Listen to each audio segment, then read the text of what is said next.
ilə davam edirik. Lənkəranda 7 kəndi birləşdirən yolda torpaq sürüşməsi olub. Nəticədə Hirkan-Daşdadük Biləsər avtomobil yolunda asfalt örtüyü çöküb, nəqliyyatın hərəkətinə çətinliklər yaranıb.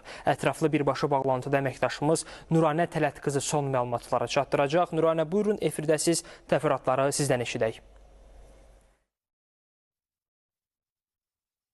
Bəli, hal-hazırda biz Lənkəran rayonunun Xanbulan, Daşdadük və Biləsər kənd ərazisində 7 kəndi birləşdirən həmin yolun üzərindəyik. Bu yol 2 gündür ki, intensiv yağan yağışlar nəticəsində həm torpaq sürüşməsinin baş verməsi, həm də asfalt örtüyünün 50-30 metr hissəsini çökməsini, sürüşməsini görə bilirik. Müşahidələr də edirsiniz, kadrlarda da görünür. Qeyd edim ki, bu kimi hadisələr təbii hadisələrdən sonra baş verir. Yəni yağış, qar olduqdan sonra relyefi çətin olan ərazilərdə torpaq sürüşmələri baş verə bilir. Bu dəfə isə yolun müəyyən hissəsinin sıradan çıxması nəqliyyat vasitələrinin hərəkətində də çətinliklər yaradıb. Lakin səhər saatları yolun müəyyən hissəsinə çınqıl, daş, belə deyək, təmin etməklə nəqliyyat vasitələrinin hərəkətini tənzimləyiblər və qeyd edim ki, bununla bağlı daha ətraflı mən sizlərə sujet vasitəsilə